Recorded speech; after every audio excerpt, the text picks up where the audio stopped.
But yes, May, in Mayo, warmer weather, people are out and about. But it's a quiet time, early evening. People have their Sunday dinner, getting ready for the next day, I suppose. School, work, that sort of thing. I'm off to Dublin tomorrow, do a bit more sightseeing. Because, you know, when in Rome, when you're in Ireland, if you don't make the most of the nice weather and the castles and the green hills and all that sort of thing, you will lament it during the winter months at length. So, here we all are then. I've chosen Great Expectations by Charles Dickens.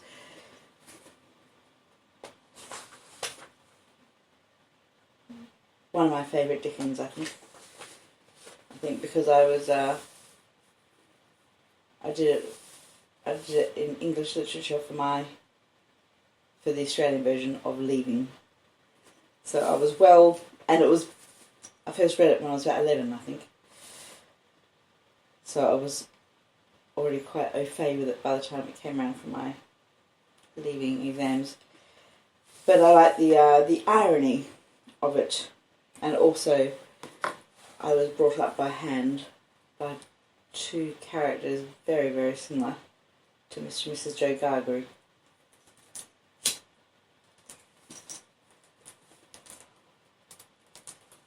It's perhaps who I've always related to in a bit. So, are you sitting comfortably? Then I shall begin.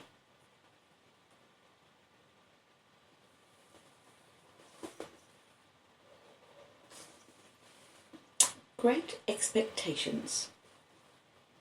Chapter 1. My father's family name being Pirrip, and my Christian name Philip, my infant tongue could make of both names nothing longer or more explicit than Pip. So I called myself Pip, and came to be called Pip. I give Pirrip as my father's family name on the authority of his tombstone and my sister, Mrs. Joe Gargery, who married the blacksmith. As I never saw my father or my mother, and never saw any likeness of either of them, for their days were long before the days of photographs, my first fancies regarding what they were like were unreasonably derived from their tombstones. The shape of the letters on my father's gave me an odd idea that he was a square, stout, dark man with curly black hair.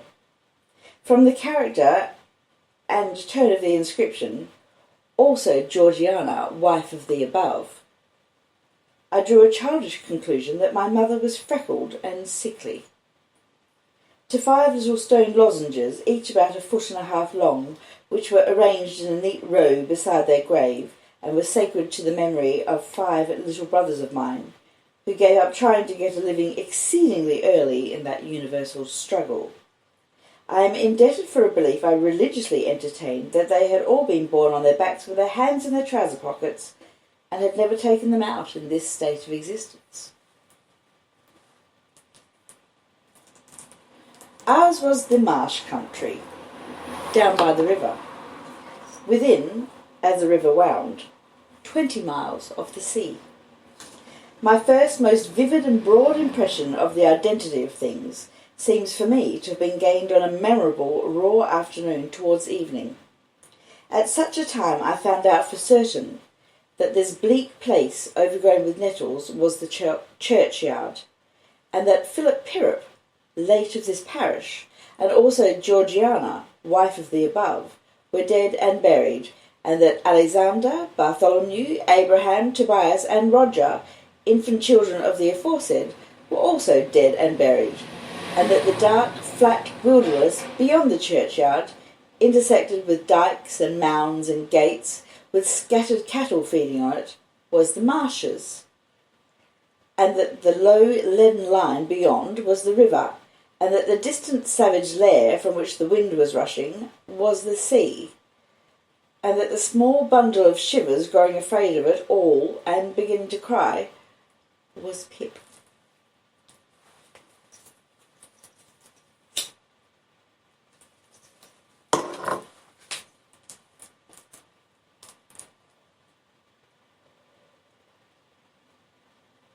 "Hold your noise!" cried a terrible voice, as a man started up from among the graves at the side of the church porch. "Keep still, you little devil, or I'll cut your throat." A fearful man, all in coarse grey, with a great iron on his leg. A man with no hat, and with broken shoes, and with an old rag tied round his head. A man who had been soaked in water, and smothered in mud, and lamed by stones, and cut by flints, and stung by nettles, and torn by briars, who limped, and shivered, and glared and growled, and whose teeth chattered in his head as he seized me by the chin. "Oh, don't cut my throat, sir," I pleaded in terror. "Pray don't do it, sir." "Tell us your name," said the man. "Quick." "Pip, sir." "Show us where you live," said the man. "Pint out the place." I pointed to where our village lay, on the flat inshore among the alder trees and pollards, a mile or more from the church.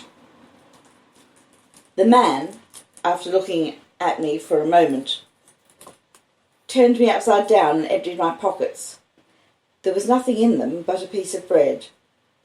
When the church came to itself, for he was so sudden and strong that he made it go head over heels before me, and I saw the steeple under my feet. When the church came to itself, I say, I was seated on a high tombstone, trembling, while he ate the bread ravenously. "You young dog," said the man, licking his lips, "what fat cheeks you got." I believe they were fat, though I was at that time undersized, for my years, and not strong. "Darn me if I couldn't eat 'em," said the man, with a threatening shake of his head, "and if I hadn't half a mind to't." I earnestly expressed my hope that he wouldn't, and held tighter to the tombstone on which he had put me, partly to keep myself upon it, partly to keep myself from crying. "Now look'ee here," said the man, "where's your mother?" "There, sir," said I. He started, made a short run, and stopped and looked over his shoulder. "There, sir," I timidly explained. "Also Georgiana. That's my mother." "Oh," said he, coming back. "And is that your father along of your mother?" "Yes, sir," said I. "Him too. Late of this parish." "Ha!" he muttered then, considering. "Who do you live with, supposing you're kindly let to live, which I hadn't made up my mind about?" "My sister, sir, Mrs. Joe Gargery, wife of Joe Gargery, the blacksmith, sir." "Blacksmith, eh?" said he, and looked down at his leg. After darkly looking at his leg and at me several times, he came closer to my tombstone, took me by both arms, and tilted me back as far as he could hold me, so that his eyes looked most powerfully down into mine, and mine looked most helplessly up into his. "Now look'ee here," he said. "The question being whether you're to be let to live. You know what a file is?" "Yes, sir." "And you know what whittles is?" "Yes, sir." After each question he tilted me over a little more, so as to give me a greater sense of helplessness and danger. "You get me a file." He tilted me again. "And you get me whittles." He tilted me again. "You bring 'em both to me." He tilted me again. "Or I'll have your heart and liver out." He tilted me again. I was dreadfully frightened, and so giddy that I clung to him with both hands and said, "If you would kindly please to let me keep upright, sir, Perhaps I shouldn't be sick, and perhaps I could attend more. He gave me a most tremendous dip and roll, so that the church jumped over its own weathercock. Then he held me by the arms in an upright position on the top of the stone, and went on in these fearful terms. You bring me, tomorrow morning early, that file and them whittles. You bring the lot to me, and that old battery over yonder. You do it, and you never dare to say a word or dare to make a sign concerning your having seen such a person as me, or any person somever, and you shall be let to live. You fail, or you go from my words in any particular, no matter how small it is, and your heart and your liver shall be tore out, roasted and ate. Now I ain't alone, as you may think I am. There's a young man hid with me, in comparison with which young man I am an angel. That young man hears the words I speak. That young man has a secret way peculiar to himself of getting at a boy, and at his heart, and at his liver. It is in vain for a boy to attempt to hide himself from that young man. A boy may lock his door, may be warm in bed, may tuck himself up, may draw the clothes over his head, may think himself comfortable and safe, but that young man will softly creep his way to him and tear him open. I am a-keeping that young man from harming of you at the present moment, with great difficulty. I find it weary hard to hold that young man off of your inside. Now, what do you say? I said that I would get him the file, and I would get him what broken bits of food I could, and I would come to him at the battery early in the morning. Say, Lord strike you dead if you don't, said the man. I said so, and he took me down. Now, he pursued, you remember what you've undertook, and you remember that young man, and you get home. Good night, sir, I faltered. Much of that, said he, glancing about him over the cold wet flat. I wish I was a frog, or a eel. At the same time he hugged his shuddering body in both his arms, clasping himself as if to hold himself together, and limped towards the low church wall.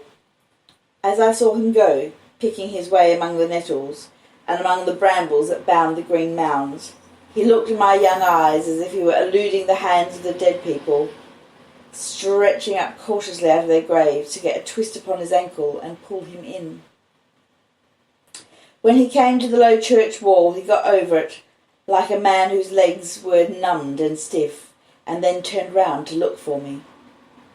When I saw him turning, I set my face towards home, and made the best use of my legs. But presently I looked over my shoulder, and saw him going on again towards the river, still hugging himself in both arms, and picking his way with his sore feet among the great stones dropped into the marshes here and there, for stepping places when the rains were heavy or the tide was in. The marshes were just a long black horizontal line then, as I stopped to look after him, and the river was just another horizontal line, not nearly so broad nor yet so black, and the sky was just a row of long, angry red lines and dense black lines intermixed.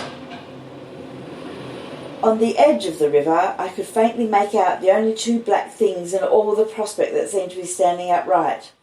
One of these was the beacon by which the sailors steered, like an unhooped cask upon a pole. An ugly thing we were near it. The other, a gibbet, with some chains hanging to it which had once held a pirate. The man was limping on towards his latter as if he were the pirate come to life and come down and going back to hook himself up again. It gave me a terrible turn when I thought so, and as I saw the cattle lifting their heads to gaze after him, I wondered whether they thought so too. I looked all round for the horrible young man, and could see no signs of him. But now I was frightened again, and ran home without stopping. Well, that was chapter 1 of Great Expectations by Charles Dickens. I think I shall leave it at the first chapter. and I will return with chapter 2.